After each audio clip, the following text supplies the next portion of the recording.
les highlights détruisent le tennis des joueurs amateurs.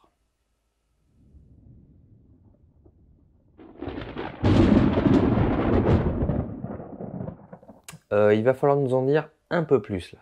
De quoi tu parles? Les highlights, ce sont les vidéos qui résument les matchs de tennis en ne gardant que les points les plus divertissants ou les plus impressionnants. Oui, bah c'est normal. Tu supprimes la partie chiante et tu gardes que le meilleur. Le meilleur?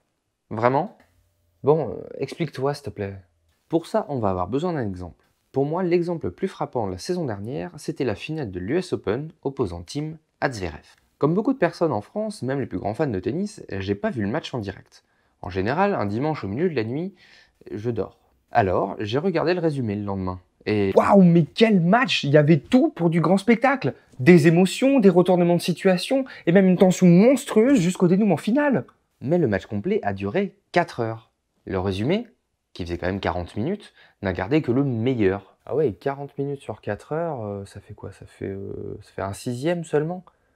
C'est pas grand chose.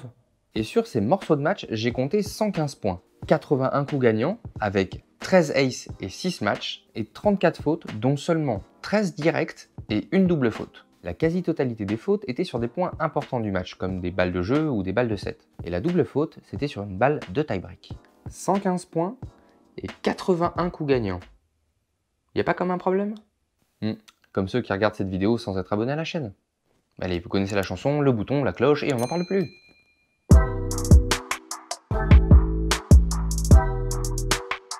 Les vidéos highlights ne sont absolument pas faites pour donner un résumé objectif du match. Elles sont juste faites pour nous divertir. Ouais, mais en même temps, sur 40 minutes, j'ai pas envie de voir 30 minutes de faute directe sans incidence majeure sur le jeu, moi. Donc je vois pas où est le problème. Si vous ne regardez ces vidéos que pour passer le temps, alors il n'y a pas de problème. Le problème, il est pour les joueurs amateurs qui, au travers de ces vidéos, vont se faire une image faussée du tennis. On rêve tous de faire des passings avec des coups entre les jambes ou de gagner nos matchs avec 75% de coups gagnants. Mais la réalité est bien moins glamour que ce qu'on imagine. Dans la vraie vie du monde véritable, les statistiques nous montrent l'inverse. Chez les pros, c'est environ 1 point sur 3 seulement qui est gagné sur coup gagnant. Chez les premières séries, 1 point sur 4 et c'est sûrement encore moins chez les amateurs. Dans le monde réel, 3 points sur 4 sont gagnés sur faute adverse. Ah ouais, je me rendais pas forcément compte. Mais je vois pas bien ce que ça change pour moi.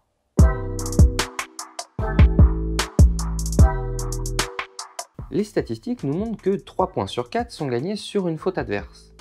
Sauf que les highlights nous montrent tout le contraire. Mais qu'est-ce qu'on regarde avec le plus d'envie? Ça ou ça? C'est sûr que le twinner fait beaucoup plus rêver. Et à force de rêver de coups gagnants, on finit par penser que c'est comme ça qu'on gagne un match. Alors on travaille un jeu ultra agressif, à la recherche de la frappe longue ligne ou du passing shot court croisé. Mais personne ne peut faire 75% de coups gagnants sur un match. Absolument personne. Non mais tu crois vraiment que si je joue contre Gaël Monfils par exemple, il va pas me mettre 100% de coups gagnants? Oui, certes, les points seront sûrement plus courts, mais tu feras plus de fautes que contre un adversaire de ton niveau. Et au final, le ratio coup gagnant sur faute adverse pour Monfils restera toujours globalement autour de 1 sur 3. Et au final, on s'entraîne super dur et parfois plusieurs fois par semaine pour maîtriser cette partie-là du jeu. Bon, ok, et je fais quoi pour changer ça?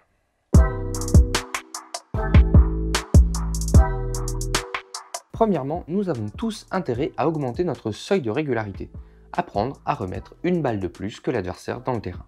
Voilà ce que je vous propose. À partir de maintenant, vous allez devoir changer votre vision du jeu. Les coups gagnants vont devenir réservés à quelques exceptions. Ace, smash, volley de finition ou coup long de ligne quand l'adversaire est dépassé. Vos coups d'attaque vont devenir des coups qui ont pour but de déplacer un maximum votre adversaire. Vous n'avez pas besoin de jouer à 10 cm de la ligne quand votre adversaire est déjà en retard. En gardant une marge de sécurité, vous vous assurez de ne pas faire la faute tout en déplaçant votre adversaire. Gardez ça en tête. Un joueur qui court est un joueur instable.